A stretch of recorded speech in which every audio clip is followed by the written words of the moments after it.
Elle a quand même été surprise d'apprendre auprès de la banque qu'une saisie fiscale a été pratiquée sur ce compte par le biais d'un avis à tiers détenteur. Mais on ne peut pas venir pour demander défendeur. Donc, ne fais pas sortir ceci. Non.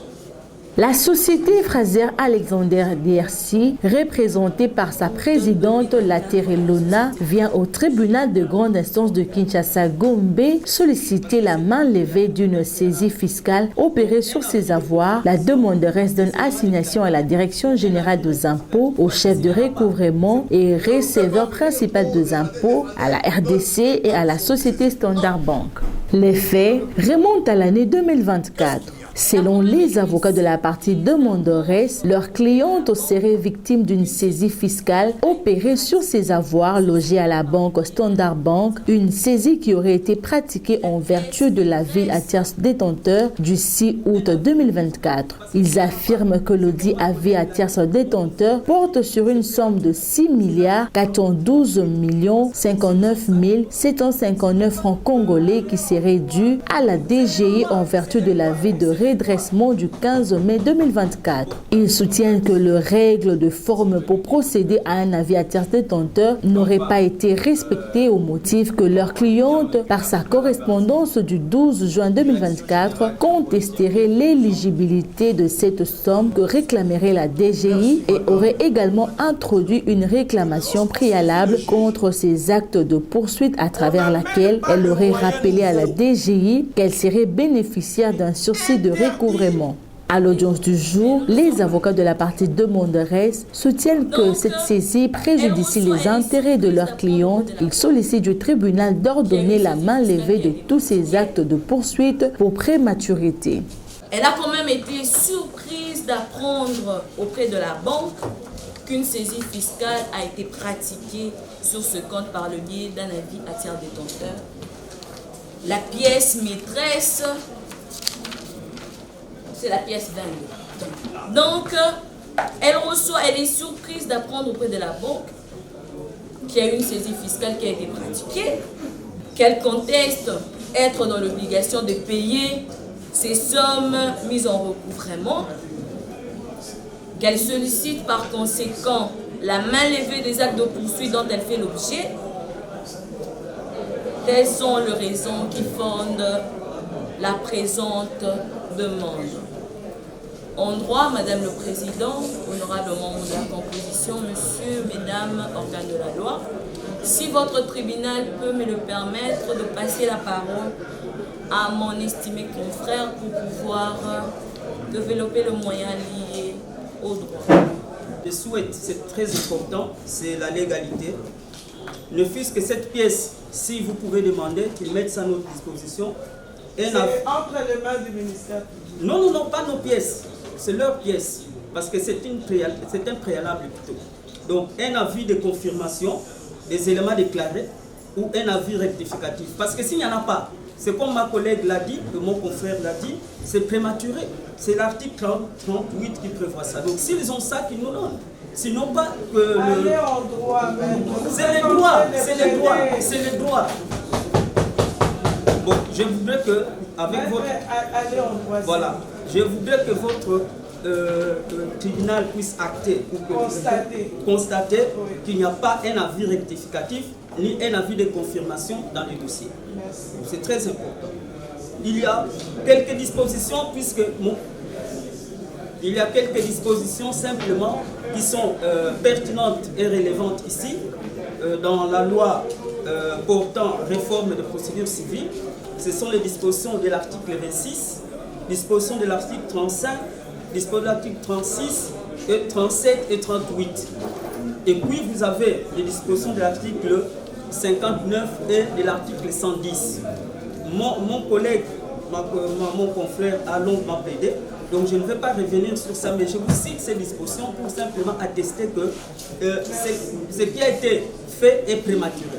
Voilà, donc je m'arrête là et je pense que... Donne-moi les faits, je vous donne le droit. Et lorsque les faits sont présentés de manière débridée, Les avocats de la DGI, pour leur part, sollicitent du tribunal de dire irrécevable la présente action pour défaut de qualité dans le chef de la demanderesse quant à la forme et dire non fonder leur action quant au fond, au motif que la procédure en cette matière de recouvrement a été bel et bien respectée. Mais on ne peut pas venir pour demander défendeur. Donc, ne fais pas sortir ceci. Non. Madame le Président, qu'est-ce qu'il y a? Vous avez en face de vous un contribuable insolvable. La société Fraser. Fraser Alexander Jersey. Cette société avait reçu un avis de redressement de la part de l'administration fiscale. Madame, lorsqu'on lance un avis de redressement à ton chef, c'est qu'il y a quelque chose qui ne va pas. Il y a des comptes qu'on cache, c'est-à-dire il y a des comptes apparents et des comptes non apparents. Et dès que l'administration fiscale découvre ces comptes, on vous frappe d'un avis de redressement et ce qu'on appelle la taxation d'office.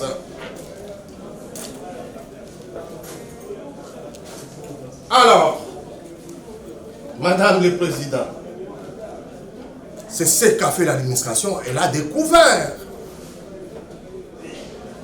des comptes non apparents que la société Fraser cachait. Et c'est ainsi qu'elle va émettre cet avis de redressement. Il n'a pas péché.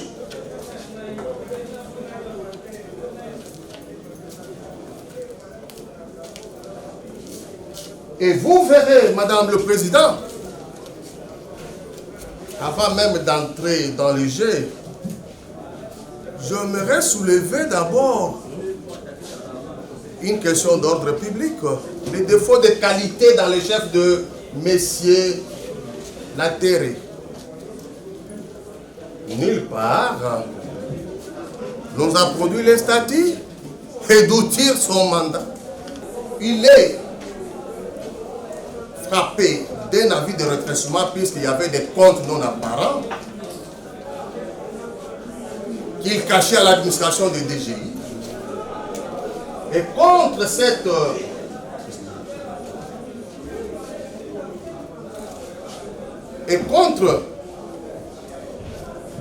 cet avis de redressement, il avait fait un recours. La société, bien sûr, Fraser, avait fait un recours.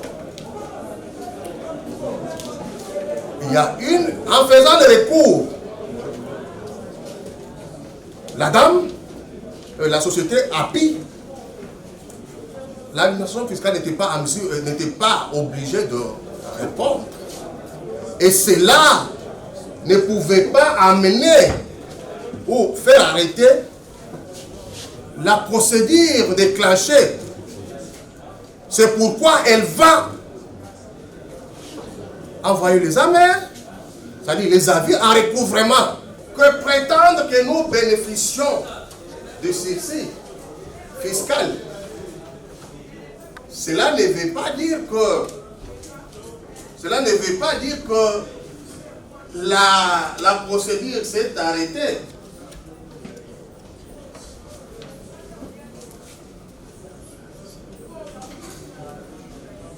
Puisque la même loi, l'article 110, in fine, donc avant-dernier alinéa de la loi portant réforme et procédure fiscale, dit quoi? Les sursis dont bénéficient les contribuables ne dispensent pas l'administration fiscale de l'impôt d'appliquer les pénalités et de poursuivre la procédure.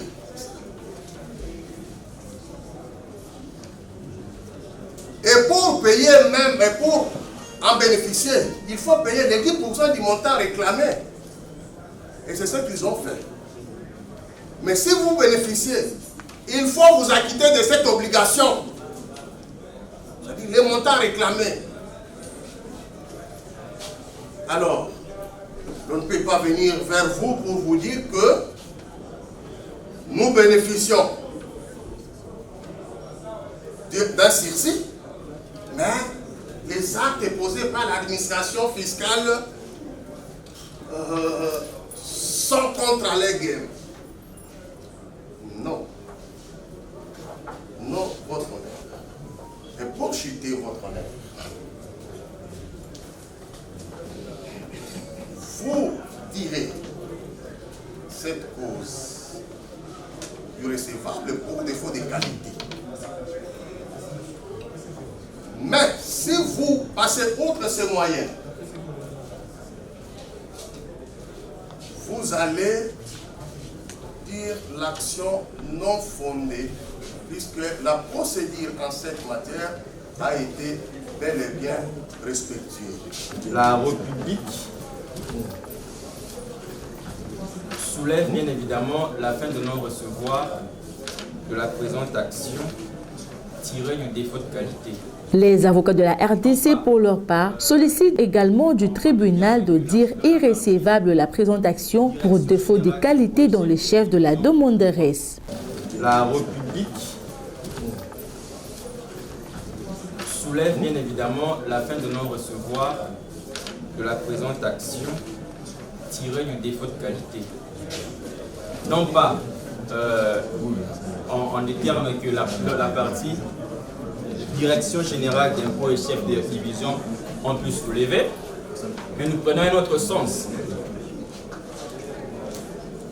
C'est quelque chose de très élémentaire. Lorsqu'on veut agir en justice, il faut préalablement avoir qualité.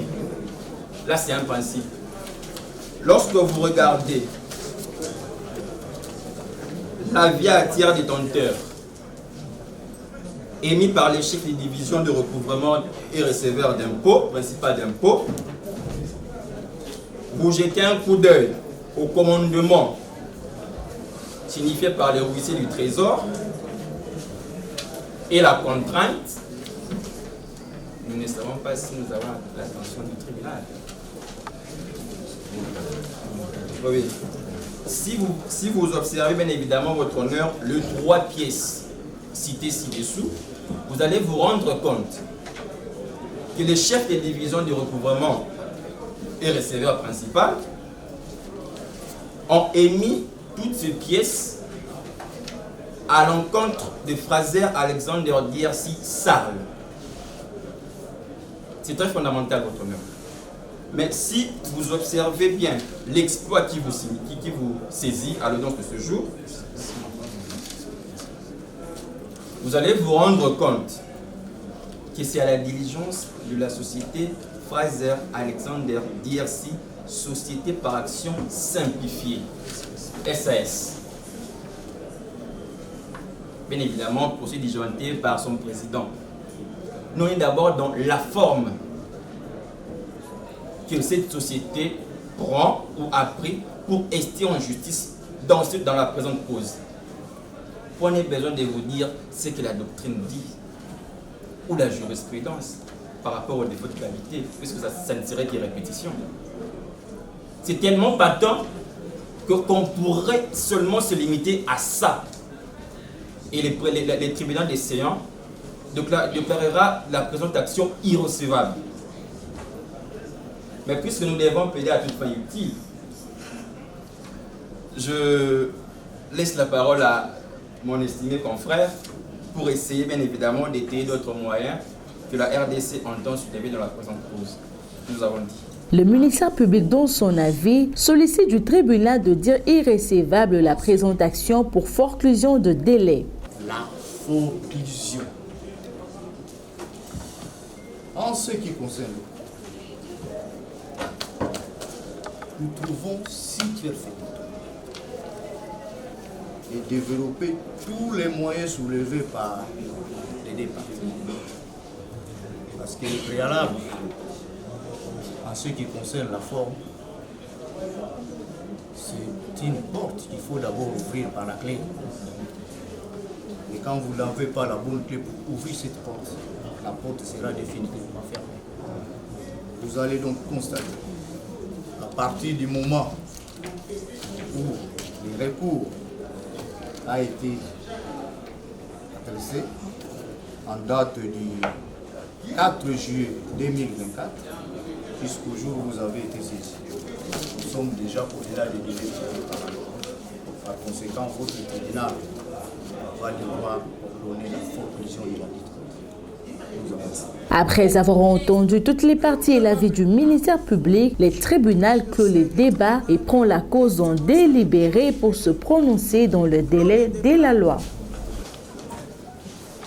Et met la présente cause en délibéré pour sa décision qui va intervenir au plus tard, le 28 septembre 2024. Venez chercher vos pièces.